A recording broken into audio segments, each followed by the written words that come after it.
Let me paint you a picture. It's March 27th, 2026. Crypto.com Arena, Los Angeles. Luka Dončić is cooking, 41 points, 15 of 25 from the field, 5 threes, 8 boards, 3 steals. The man is everywhere, carving up the Brooklyn Nets like they showed up to the wrong game. The Lakers win by 17. By every possible measure, it's a great night. And yet, nobody was talking about the win. Nobody was talking about the box score, the standings, or what this meant for playoff seeding. They were talking about one single moment. 5 minutes and 12 seconds left in the third quarter. A push, a swipe, a referee who'd seen enough. That's the moment this whole thing unravels. Let me paint you a picture of what actually went down. The Lakers are trying to inbound the ball after a Nets dunk. An offensive foul had just been called on Luka. Already not a situation that puts a guy in a zen headspace. Then Nets forward Ziaire Williams, fresh off that dunk, walks right into Luka's space and starts yelling at him. Not once, not twice, 3 times, right in his face. Luka pushed him. Williams swiped back near his face and throat. Crew chief Sean Wright had seen enough.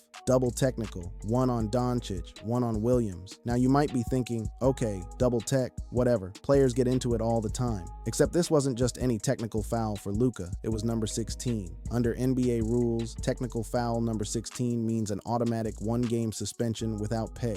No appeal that reverses it, no negotiation, no second chances. 16 is 16, and Luka had just hit it. The league announced the suspension the following morning. Doncic would miss the Lakers' home game against the Washington Wizards on March 30th. Gone, just like that. Now here's where things get really interesting. Because Luka walked into that post-game press conference still sweating from 41 points of work, and he did not hold back. He looked frustrated. He looked confused. And above everything else, he looked like a man who genuinely felt the league had gotten it wrong, in front of the entire world. His words were blunt and simple. Williams yelled in his face 3 times. He just wanted to get out of there. He didn't even say anything back. And then, the part that really stung, officials described his push as exaggerated. Luka strongly disagreed. What can I say? I just wanted to get out of there. And they said I pushed. My push was exaggerated, which it obviously was not.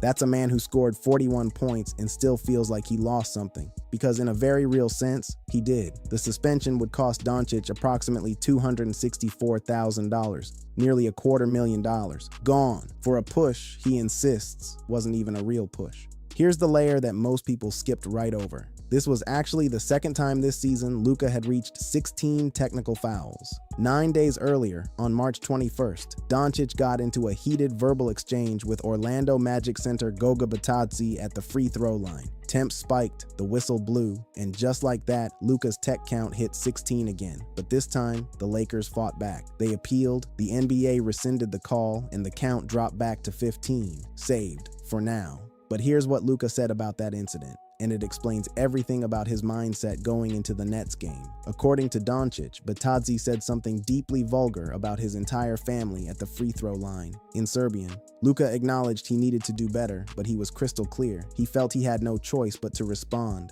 Bitadze denied starting it. The league sided with the appeal. Technical wiped. But the point is, going into the Nets game, Luka was already sitting at 15 technicals, already 1 reaction away from suspension, already fully aware of the stakes, and when Ziaire Williams got in his face and started yelling, he still pushed. The officials still called it, and this time, nobody saved him. The morning after, March 29th, Sunday, JJ Redick walked into the media session, and every reporter in the room wanted the same answer. How's Luka? What's the mood in the locker room? Redick didn't dodge a single question. How did Luka take the news? He's disappointed. He wants to be there for his teammates. That's the whole summary. Luka wasn't throwing things. He wasn't demanding the league reverse the decision. He was disappointed because he wanted to play. And Redick added something that carries real weight. Luka is not wired to sit out. The man plays through discomfort, plays through pain, plays through everything.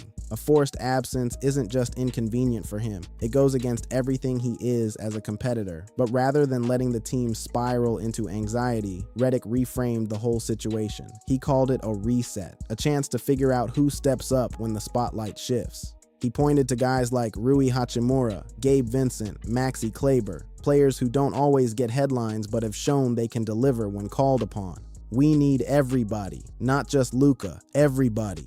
He even brought up the team's golf outing. which might sound like a throwaway detail, but it actually says something real. In Los Angeles, players are spread all across the city. Without intentional moments together, you can go weeks without a genuine conversation with a teammate. 4 hours on a golf course is 4 hours of actual human connection. Redick turned a bad news story into a team chemistry moment. That's what good coaching looks like. Now let's not pretend the timing didn't matter. With roughly 7 or 8 games left in the regular season and the Lakers sitting at approximately 48 wins and 26 losses, every late March game carries serious weight for Western Conference seeding. You cannot afford to give wins away. The saving grace? The opponent was the Washington Wizards, one of the worst teams in the league all season. Most analysts viewed it as the best possible game to absorb a suspension. Not Cleveland, not Oklahoma City, not Boston, the Wizards. LeBron, Austin Reeves, and the supporting cast were expected to handle business just fine. But here's where the story goes beyond one missed game. After 16 technical fouls, every 2 additional technicals Luka picks up will trigger another automatic 1-game suspension. Every single one after this also costs $5,000 on top of that. With the playoffs right around the corner, the pressure on Doncic to manage his emotions just went through the roof.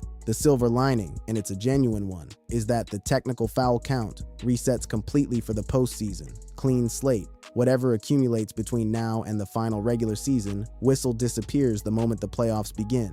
But he has to get there first. He has to navigate the remaining games without picking up 2 more technicals. Given his history, that is not as easy as it sounds. And this is the part that doesn't get talked about enough.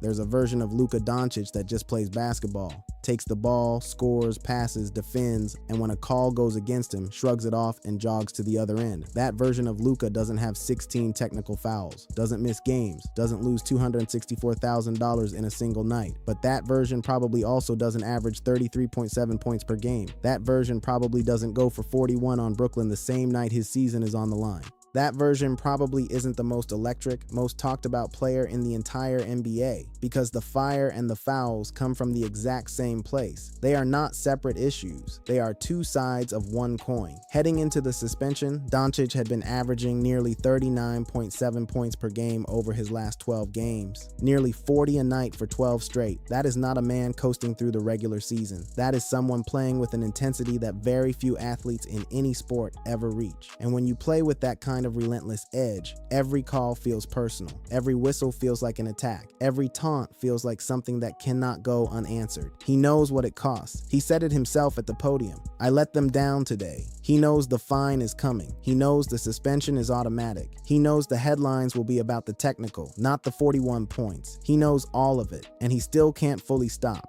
Not because he's weak or undisciplined, but because that fire, built in Slovenia, forged against grown men when he was 15 years old, hardened by years of refusing to let anyone tell him he wasn't good enough, that fire does not have an off switch. You can manage it, you can redirect it, but you cannot remove it without removing the thing that makes him great. Redick himself has said it openly. He'd rather have passionate players than passive ones.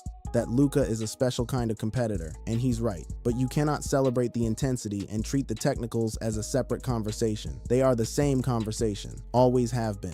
Doncic was set to return for the Lakers game against the Cleveland Cavaliers on April 1st. Cleveland, a legitimate, dangerous team, exactly the kind of game where his fire is an asset and not a liability. And when that reset comes, when 16 technical fouls become 0 and the slate is clean and the games that actually define legacies finally begin, you had better believe that same fire will be burning bright. Yeah, it cost him $264,000 in 1 game against the Wizards. Yeah, it put him in a press conference chair explaining a push on a night he dropped 41. Yeah, it's been a complicated, sometimes maddening subplot running underneath what's otherwise been an MVP caliber season. But it's Luka, all of it. The brilliance and the chaos, the 41-point nights and the honest press conference breakdowns, the push and the technical and the $250,000 lesson. It's all one thing. It has always been one thing. And right now, in the 2025-26 NBA season, that one thing is exactly what the Los Angeles Lakers need.